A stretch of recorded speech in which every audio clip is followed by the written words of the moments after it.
Students, आज हम पढ़ते हैं इलेक्ट्रोमैग्नेटिक वेव के बारे में। इसमें बहुत ज़्यादा हमें पढ़ना नहीं है। फर्स्ट टॉपिक जो है वो कंडक्शन एंड डिस्प्लेसमेंट करंट है। तो पहले कंडक्शन करंट क्या होता है ये देखते हैं। इसको आईसी से डिनोट करते हैं। ये करंट जो कंडक्टर के थ्रू करंट फ्लो करता है ना, जो कि पोटेंशियल डिफरेंस की वजह से अप्लाइड होता है, इसी को कंडक्शन करंट कहते हैं। किसी भी सर्किट में जो कंडक्टर में करंट फ्लो होता है वही आपका कंडक्शन करंट होता है। ठीक है, ये पोटेंशियल डिफरेंस की वजह से अप्लाई होता है। डिस्प्लेसमेंट करंट क्या होता है, आईडी से डिनोट करते हैं।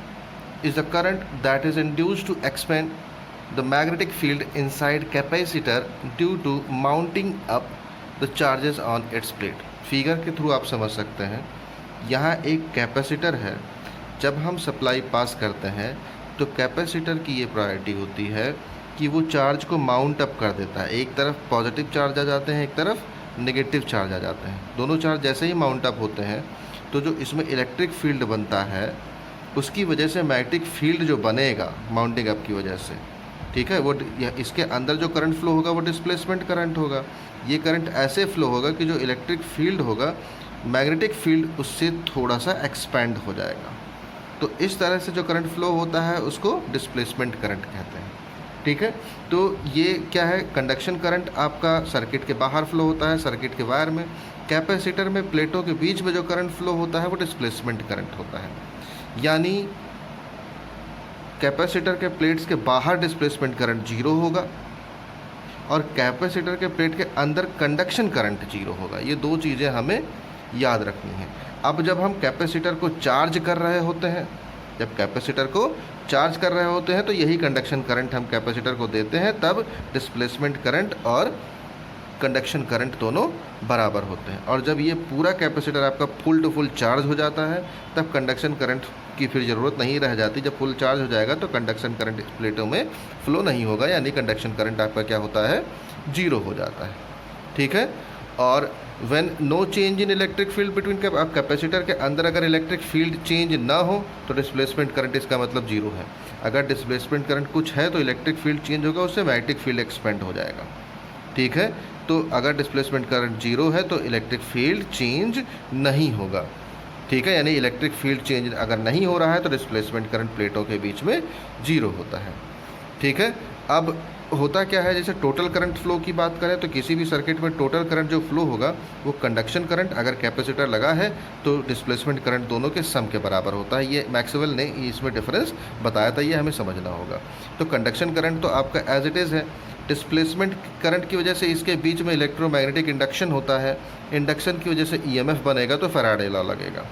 अब फैराडे लॉ क्या हो जाएगा, epsilon not D phi E upon D T. यहाँ हमने नेगेटिव क्यों नहीं लिया है, क्योंकि नेगेटिव केवल डायरेक्शन को बताता था, तो मैग्नीट्यूड करंट का निकालना है। तो टोटल करंट कितना हो जाएगा, I C plus I D. I D means epsilon not D phi E upon D T. Shortcut में हम डिस्प्लेसमेंट करंट की डेफिनेशन दे सकते हैं, it is the rate of change of electric displacement field. It is the rate of change of electric displacement field. Displacement current की वही unit होती है जो करंट डेंसिटी की होती है।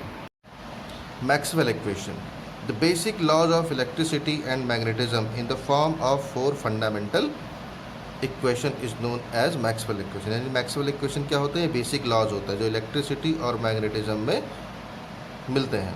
जैसे पहला इलेक्ट्रिसिटी में आपको मिलता है गॉस लॉ मिलता है। ठीक है, गॉस लॉ में क्या होता है, इलेक्ट्रिक फील्ड और जिस एरिया से पास हो रहा सॉलिड एरिया, उसके डॉट प्रोडक्ट क्या होता है, close integration of dot product of vector E dot vector D S is equal to Q upon epsilon not के बराबर होता है। ठीक है, यानी rate of change of flux, यानी चेंज फ्लक्स किसके बराबर होता है, क्यू अपॉन एप्सिलॉन नॉट के। ये हमने गॉस थ्योरम में पढ़ा है।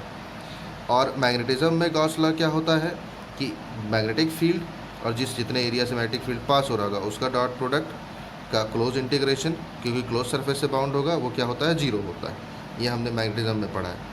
फैराडे लॉ हमने पढ़ा है इलेक्ट्रिसिटी में, इलेक्ट्रोमैग्नेटिक इंडक्शन में हमने पढ़ा है। फैराडे लॉ क्या होता है, इंड्यूस्ड ईएमएफ क्या होगा, minus D phi B upon D T होता है। अब क्योंकि ईएमएफ जो आपका होता है वो हम पढ़ चुके हैं, ईएमएफ होता है इंटीग्रल इलेक्ट्रिक फील्ड, जिसे हमने उसमें पढ़ा है एम्पियर सर्कुलर लॉ में। तो ईएमएफ क्या होता है, line integral of electric field होता है।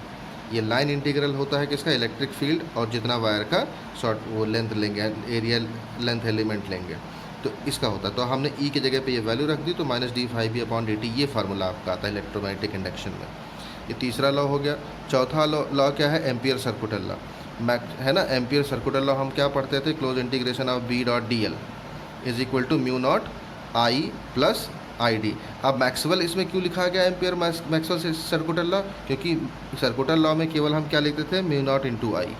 मैक्सवेल ने डिफरेंस बताया कि ये I जो होता है दो पार्ट में डिवाइड होता है, एक कंडक्शन करंट और एक डिस्प्लेसमेंट करंट, इसलिए I प्लस ID लिखा जाएगा, where ID is equal to epsilon not A d∅e/dt, यानी dE/dt। ये कैपेसिटर की वजह से, ये कैपेसिटर प्लेट का एरिया है ये, ठीक है। तो ये चारों इक्वेशन मिल करके आपका क्या बनाते हैं, मैक्सवेल इक्वेशंस होते हैं, बेसिक लॉ होते हैं। दो फार्मूले और है जो हमें लर्न रखने हैं, इस पर न्यूमेरिकल आते हैं कि energy density in electromagnetic wave क्या होगा, एनर्जी कितनी होगी, energy density half epsilon not E² plus half B²/μ0, यानी इलेक्ट्रिक फील्ड की जो एनर्जी होगी, पोटेंशियल एनर्जी, और मैग्नेटिक फील्ड की एवरेज निकालना होगा तो बाई 2 हो जाता है, यानी 1/4 epsilon not E0² plus 1/4 B0² upon μ0²।